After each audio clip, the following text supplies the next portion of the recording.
जरा विचार करिएगा अपने भीतर। मेरे बाबा तेरी नौकरी सबसे बढ़िया है सबसे खरे। यहाँ लोग अग्रवाल जी कह रहे थे, घनश्याम जी अग्रवाल जी कह रहे थे, गुरु जी रात्रि को पूरा पंडाल भरा रहता है। आज वो हमको भी निमंत्रण दे रहे थे, क्या घनश्याम जी अग्रवाल जी आज हमको भी कह रहे थे तुम भी आओ ना रात को, रात को आप भी पधारो गुरु जी। पूरा पंडाल भरा रहता है और लोग भगवान की अविरल भक्ति में, तिल्दा नेवरा के लोग कोई पोहा कोई हलवा कोई कुछ रात के समय आकर जब बांटते हैं वो नजारा देखने लायक होता है। आप खिला रहे हो एक अन्न का दाना, एक कॉपी पर लिख लेना कि मैंने 5 तारीख को 4 तारीख को 10 रुपए का पानी पिलाया है। 3 महीने इंतजार जरूर करना। जब बालोद में कथा हो ना, तुम्हारा पत्र जरूर आएगा कि मेरे को 10 रुपए के पानी के पाउच ने मुझे बाबा ने निहाल कर दिया। क्या देता है वो हमको भी नहीं मालूम, पर वो घड़ी है, उसका नाम कुबेरेश्वर महादेव है। कुबेर भंडारी कहते हैं, शिव महापुराण नहीं आती, हम कहते हैं कुबेर भंडारी खुद आता है स्वयं। क्या देता, क्या प्रदान करता है पता नहीं।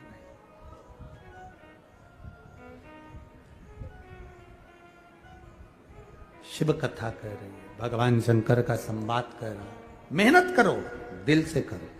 देवऋषि नारद गए चंद्रभागा नदी के तट पर जाकर, उन्होंने तप साधना करी। चंद्रभागा नदी के तट पर बैठकर जब वो तप साधना में लीन हुए, भगवान देवादि ने महादेव ने फिर दर्शन दिया। क्या मांगते हो? बस क्षमा कर दीजिए, गलती हो गई, मैंने अपशब्द कह दिया था, मैंने ताने दे दिए थे, मैंने अपशब्द कह दिया। शंकर के भक्त को, ओघड़ी के भक्त को, शिव की पूजन करने वाले को, शंकर की आराधना करने वाले को अपशब्द अगर कहा है तो भोगना तो पड़ेगा, निश्चित है भोगना पड़ेगा। एक मोबाइल पर भी कमेंट्स करने से पहले, ताना देने से पहले समझ लेना कि तुम शंकर के भक्त को तो नहीं लिख रहे हो, शिव के उपासक के लिए तो निंदा नहीं कर रहे हो, भोगना पड़ेगा। गति बिगड़ जाती है। नारद जी, तुमने जो करा उसका भोग तुम भोग लिए हो, अब क्या चाहते हो? बस इतनी कृपा कर दो कि मेरे मुख से कभी किसी की निंदा ना हो। अब इतनी कृपा कर दीजिए, इतनी करुणा करो। तथास्तु शिव कहते हैं। समय बीता, आगे जो वर्णन आया है देवऋषि नारद के इस पावन चरित्र के बाद, मां जगत जननी जगदम्बा ने देखा कि गंगा की धार में शंकर भगवान के स्वरूप के आनंद से 6 स्वरूप में बालकों ने जन्म ले लिया और वो षडानंद कार्तिकेय बनकर प्रकट हुए। षडानंद कार्तिकेय 6 स्वरूप में।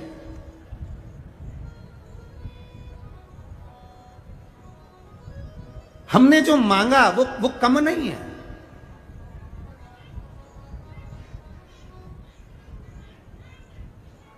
जब हम कावड़ का डंडा लेकर 2 लोटे उसमें बंधे हुए हैं, कई लोग कावड़ का डंडा भी नहीं रखते, 2 लोटे ही ले लेते हैं।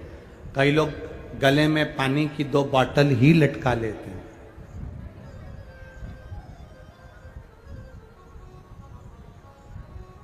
शिव जी को जल चढ़ाया, एक कलश का जल शंकर जी को चढ़ाकर, दूसरे कलश का जल थोड़ा चढ़ाकर, उसमें से जल बचाकर लाकर शिव का चढ़ा हुआ जल दूसरे वाला पात्र जो खाली करा है उसमें झेल कर लाकर, हम जिस स्थान पर अपना घर है, जिस घर के अंदर जो पानी का हंडा है, मटका है, परिंडा है, अब आपकी भाषा में आप क्या बोलते हो छत्तीसगढ़ में, जहां पानी भरते हो रसोई घर में, हंडा भरते हो, मटका भरते हो, पानी की बाल्टी, हंडा, जहां रसोई घर के अंदर पीने का पानी रखते हो, उस स्थान पर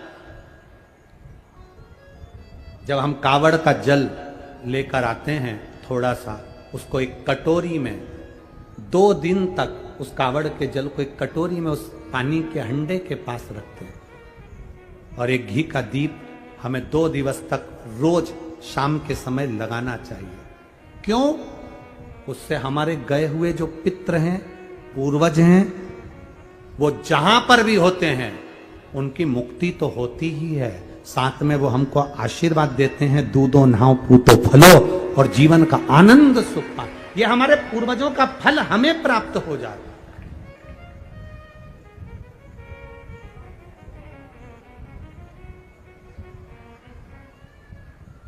आप लेकर तो जा रहे हो कावड़, हमने कहा था कि कावड़ अगर जिसकी संतान भी नहीं होती ना, वो झोली में थोड़ा सा चावल का दाना, भले 4 दाना डाले, 8 दाना डाले, 10 दाना डाले, उसकी झोली में पड़ा रहना चाहिए कावड़ ले जाते समय, पड़ा।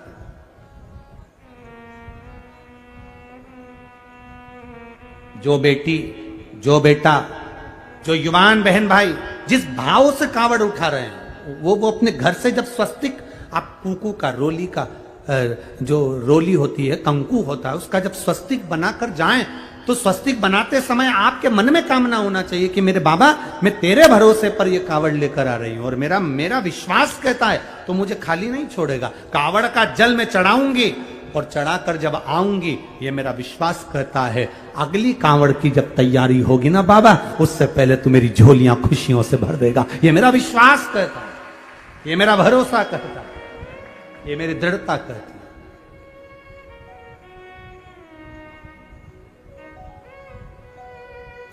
एक ऋषि हुए गर्ग गोत्री, शेषिरायण उनका नाम था। बड़े विचित्र, बड़े विद्वान, बड़े प्रबल।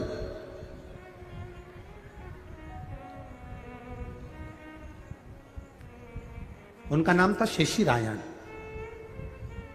और ऋषि शेषिरायण, इनके घर में संतान नहीं थी, इनके घर में औलाद नहीं थी।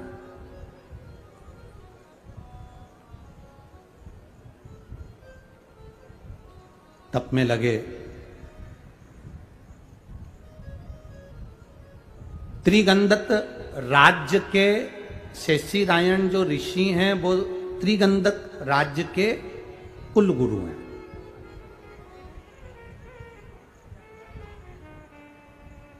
अब गुरुजी ने त्रिगंधक राज्य में तो सब कुछ दे दिया, गुरुजी की दृष्टि थी, सब मिल गया, आनंद पा गया, पर गुरु के अंदर का जो भाव होता है वो कौन जान सकता है? गुरु को क्या चाहिए वो कौन जान सकता है? गुरु सबको दे देता है, सबको।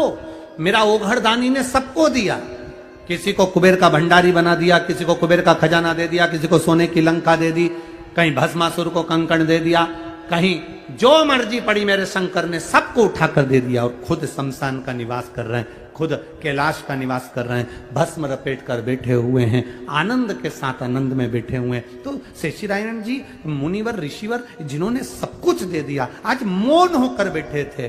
तो राजा ने आज आकर पूछ लिया, महाराज जी एक बात बताइए, मेरा इतना सा निवेदन है महाराज जी, ये बताइए कि वो आपके चेहरे पर आज प्रसन्नता नहीं दिख रही? शेषिरायण जी, मुनिवर, ऋषिवर, आज आपके चेहरे पर प्रसन्नता नहीं है, आज आप मुस्कुरा नहीं रहे हो, आज आपका चेहरा प्रसन्न नहीं है, क्या बात है? शेषिरायण जी ने कहा कि बस अब मेरा मन कर रहा है कि मैं वन में जाकर आराधना में लीन। परसों की कथा में कहा था कि 75 साल के बूढ़े दादा का मोबाइल अगर खराब हो जाता है तो 15 साल का पोता भी मोबाइल ठीक कर देता। शेषिरायण जी ने राजा के सामने कहना नहीं था, पर शेषिरायण जी ने कहा कि मेरे घर में संतान का सुख नहीं है, मेरे घर में औलाद नहीं। राजा ने कहा इतनी सी बात? आपने एक बार मुझे कहा था, आपको स्मरण में होगा ना महाराज जी? शेषिरायण ऋषिवर बोले क्या? मैंने आपने मुझे कहा था, सुनो, त्रिंगत राज्य के अंतर्गत अगर वंश की वृद्धि नहीं होती है तो तुम शंकर के मंदिर में 2 पात्र में जल भरकर शिव का सहस्त्र अभिषेक, शंकर का अभिषेक करना प्रारंभ। भगवान कृष्ण के यहाँ पर 1,77,186 बच्चे भगवान शंकर की पूजा से ही, जल चढ़ाने से, आराधना से ही तो प्राप्त हुए। तुम भी चढ़ाओ। आप ही ने तो कहा था कि वंश की प्राप्ति नहीं होती तो शिव जी के मंदिर में जाकर जल चढ़ाना प्रारंभ करना चाहिए। आप क्यों नहीं जाते? ध्यान में आया ऋषिवर के, श्रावण का महीना था, ऋषिवर ने दोनों हाथों में जल भरकर भगवान शंकर को, कंकर शंकर का स्मरण कर कर शिवलिंग पर जल चढ़ाना प्रारंभ करा। देवादिदेव महादेव प्रसन्न हो गए, शंकर प्रसन्न। सावन का आखिरी दिन और बाबा देवादिदेव महादेव प्रसन्न होकर उनके सामने प्रकट। बोलो शेषरायण जी, क्या चाहिए आपको? महाराज पुत्र दीजिए। पुत्र? हां, पुत्र दीजिए। कैसा पुत्र चाहिए? बस भगवान से संतान मांगना, पर निवेदन है भगवान से कहना कि ऐसी संतान देना जो बुढ़ापे में हमको 2 गिलास पानी दे दे और हमारी सेवा कर ले। ऐसी औलाद हमको देना, ऐसी औलाद देना, ऐसी संतान। देव मना नहीं है।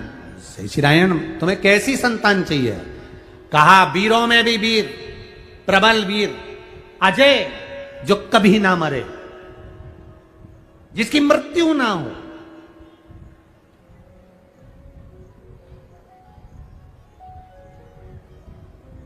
जिसकी भुजाओं में बल हो, जिसकी वीरता का आनंद हो।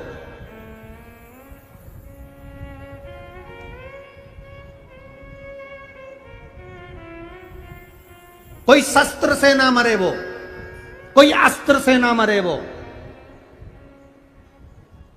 ना शस्त्र से, ना अस्त्र से, ना कोई देवता से वो मरे, ना वो कोई दानव से मरे।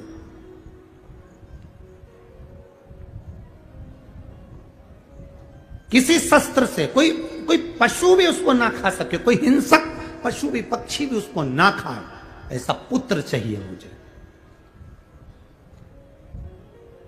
शिवजी बोले ऐसा तो ठीक है, पुत्र मिल जाएगा, पर ये नहीं कह सकते कि वो अजय हो, कि वो मरेगा ही नहीं। अमर योजना, ना मरेगा तो सही। तो फिर मैंने जो मांगा है, ना तो वो पशु पक्षी से, ना कोई मनुष्य से, ना कोई वो शस्त्र से, ना कोई अस्त्र से, वो मरे ना। ठीक है, ना वो शस्त्र से मरेगा, ना वो अस्त्र से मरेगा, ना वो पशु से, ना पक्षी से, ना वीरों में भी वीर। कहा ना चंद्रवंश, ना सूर्यवंश, कोई उसे ना मार सके, कोई ना मार। भगवान शिव ने कहा ठीक है, मरेगा तो ये निश्चित है, पर तुमने जो मांगा वो तथास्तु है। समय आया, शेषरायण ऋषि की धर्म पत्नी ने बच्चे को जन्म दिया। बच्चे को जन्म देकर धर्म पत्नी के प्राण छूट गए। बच्चे को पिता की गोद में दे दिया गया। शेषरायण कैसे पालते उस बच्चे को, क्या करते? वो बच्चा मिल तो गया, पर बच्चे को जिंदगी कैसे पाली जाए? एक मां के जाने के बाद बच्चे को पाला कैसे जाए? शेषरायण रो रहा है, नेत्रों से जल बह रहा है शेषरायण कि मेरे बेटे को मैं कैसे पालूं। तभी उसी स्थान पर कालजंग, उसी स्थान पर कालजंग नाम का राजा उसके राज्य में राज्य करता था। और कालजंग जब राज्य करता था और उसके घर में भी कोई संतान नहीं थी, तब उसने शेषरायण जी से जाकर कहा एक कृपा कर दीजिए, मेरे घर में बच्चा नहीं है, तुम्हारे घर में संतान है, ऐसी कृपा कर दो कि ये संतान आप मुझे दे दो, ये संतान आप मुझे दे दो, ये संतान मुझे दे दीजिए, बस इतनी कृपा कर दो कि ये संतान मुझे मिल जाए, ये संतान मुझे प्राप्त हो जाए। ठीक है, शेषरायण जी ने अपना बेटा काल्याजन को दे दिया। उसका नाम काल्यावन हो गया। और काल्यावन हो तो गया, पर वो उस स्थान का फर्क ये पड़ गया कि भगवान के प्रसाद से होने के बाद भी उसकी गति ठीक नहीं थी। क्रूर स्वभाव, अपशब्द कहना, युद्ध में तत्पर रहना। जरासंध का साथ दिया और जब गुफा में प्रवेश किया तो जिस समय पर उसे मरना था, भगवान कृष्ण भी सामने से पीठ दिखाकर भाग गए, क्योंकि भगवान को मालूम था ये मेरे से नहीं मरने वाला। ये ना शस्त्र से मरेगा, ना चंद्रवंश से, ना सूर्यवंश से मरेगा। तब याद आया, अगर बहुत पाप व्यक्ति के बढ़ जाते हैं तो कोई भक्त, कोई भजन करने वाला, कोई कीर्तन करने वाले की अगर दृष्टि ही पड़ जाए तो ही यह मर जाएगा। और मुचकुंद की दृष्टि उस काल्यावन पर पड़ी और काल्यावन मर गया। मुचकुंद की दृष्टि पड़ी। एक भक्त, भजन करने वाला, स्मरण करने वाला, वो कहते हैं, शिव महापुराण की कथा कहती है, एक कदम भी चलकर जो कावड़ उठाकर चलता है, कावड़ को भूमि पर नहीं रखा जाता, कावड़ को जमीन पर नहीं रखा जाता। अगर आप विराम कर रहे हैं, कहीं विश्राम भी कर रहे हैं, तो कावड़ को ऊंचे स्थान पर रखा जाता। कावड़ को कोई जीव, जंतु, जानवर मुख न लगाए, वो कावड़ का स्मरण होता।